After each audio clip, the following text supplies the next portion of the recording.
If you activate this dimension of energy, other dimensions of life will open up. One thing is, are you ready for those dimensions? Kundalini Yoga in its essence is the most dangerous form of yoga. I'm saying dangerous because it's the most potent also. If you have to jump into an abyss, you should be insane or you should have enormous trust in somebody.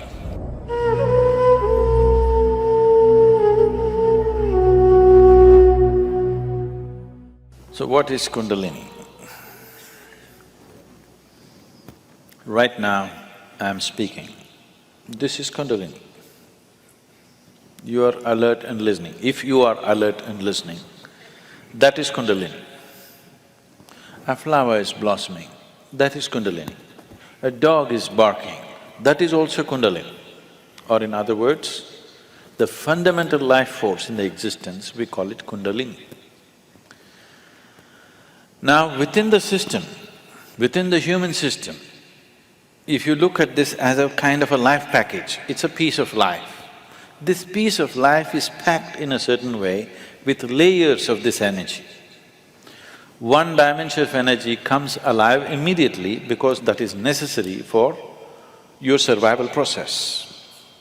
The other dimensions of energy will not come alive unless you do something about it. Unless you're aware of it and activate it in a certain way, they do not come into existence. They remain dormant. The dormant energy is way bigger than the energy that is in use right now. To take care of your survival process, to live a physical life completely, to live a complete physical and intellectual life, you need to activate only about 21 of your chakras. Out of this 114, if about 21 of them are on, you will live a complete life. You will not feel any inadequacy. You will live a complete physical life. There'll be no problem with your life. You will think you're a great success, but you are only 21. That is less than 21% out of 114. Less than 20%. At less than 20%, you will feel like a complete life without any inadequacies. The remaining percentage of life, what is it about? It is not even needed if your intention is just to live well. If you activate this dimension of energy, other dimensions of life will open up. One thing is, are you ready for those dimensions? The question is not about whether it's good or bad. The question is just about, are you ready for it? Because even if the best things in life come to your life, when you're not ready for it, it will not be a good thing for you. In your experience, it'll not be a good thing if something came to you when you're not ready for it, isn't it so? Even if it's the greatest thing, it may be the greatest thing, but it came to you when you are not ready for it, then it is not a good thing, isn't it? So are you ready for it is the first question. If you're ready for it, what can we do for it? What can we do to activate? There are various ways of doing this, many ways, but the Kundalini Yoga, are people familiar with Kundalini Yoga, practicing or… okay. Kundalini Yoga, I'm not making a comment about anybody, okay? Kundalini Yoga in its essence is the most dangerous form of yoga. I'm saying dangerous because it's the most potent also. What is most potent is always the most dangerous, if improperly handled. There are various kinds of energy in the world right now. Even the electricity is being manufactured produced in so many different ways. One of the ways that we do it is through nuclear reactions, nuclear reactors rather. It is the most efficient way of producing energy that we know right now, but it is also the most dangerous way, isn't it? When things go wrong, they go seriously wrong. When they're going right, it is the easiest And the best way to produce energy on the planet is nuclear energy actually. But when it goes bad really bad, like in ways that you can't fix it. So similarly with Kundalini Yoga, it is the most potent and it is the most dangerous. Without the necessary preparation and guidance, without expert guidance, constant guidance and observation, nobody should ever attempt it. But the problem is, books have been written about it and everybody wants to do the highest yoga. Nobody wants to start with A, everybody wants to start the alphabet with Z. This attitude itself is dangerous.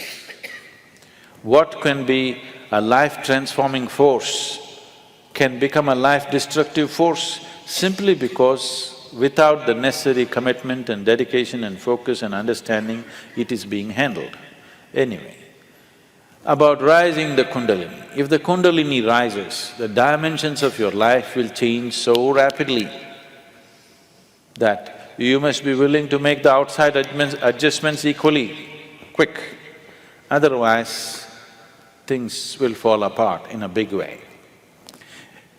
In the classical yogic traditions, there is a certain type of yoga we teach for people who live in family situations. There is a certain other type of yoga we teach for ascetics.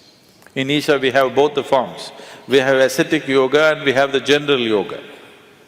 We will never teach you the ascetic form, that is the most potent way to do it. But it will demand a certain dimension of discipline and focus which your regular lives will not allow. If you do that kind of yoga, it will dismantle your outside life instantly. Now this yoga is not designed to dismantle your life, this yoga is designed to make your life happen better. When life happens better, when things happen better, you make more money, your business is going better, your profession is happening better, your generally, unfortunately, your longing to seek the higher becomes slower. Yes? So in the real sense, it is not the good way to do it, but it's the only way it works in today's world. And it's the only way it works for majority of the people. For a small number of people, we can do it other ways. We can bypass all these things and just do very powerful ways of doing things, but it will dismantle all social structures around them, which is not good for everybody to do. So these are different dimensions. Kundalini Yoga, if it has to be practiced, you must be in a certain kind of atmosphere. You cannot live in social situations and do Kundalini Yoga. Otherwise, in the name of Kundalini Yoga, you're doing something simplistic. Otherwise, Kundalini Yoga can transform the way you are within days. Suddenly you find you are a stranger in your own home within 2 days of practice, because it will change everything about you. So can we raise the Kundalini? Yes, we can. One way is to create a conducive atmosphere so that slowly it rises. The other way is to provoke it in such a way that it raises quickly. If it rises quickly, then everything changes dramatically. If it rises slowly over a period of time, changes will happen slowly, you will be capable of handling these changes over a period of time. But if it happens very quick, then you will not be able to handle the changes. Things will look like things are falling apart. So there are different ways of doing this. How many ways? There are too many ways. I will not go into how many ways. There are so many ways of doing it. Essentially, there are 112 ways of doing it. There are 112 ways in which you can take this up. From the base to… for this you have to know the structure, otherwise it'll become very elaborate. Out of these 114 chakras, there are 7 which we recognize as 7 dimensions. Out of this, 6 are within the body, 1 just outside the physical body. So if you employ these 112 methods, you will handle the 6th chakras. The 7th one you cannot handle. There are 112 ways in which you can attain to a chakra which we refer to as Agna. But from Agna to Sahasrara, there is no way. There is no way to do it. you just have to jump into an abyss. If you have to jump into an abyss, you should be insane, or you should have enormous trust in somebody. Somebody says jump, and you are jumping because you have such a deep trust in somebody that when he says jump, it has to be good for you. You simply jump into a bottomless pit. So, the journey from the Mooladhara to Agna, there are 112 ways to get there. But from there to there is no way. It is just one jump that can happen in trust, in devotion or in madness. Choice is yours.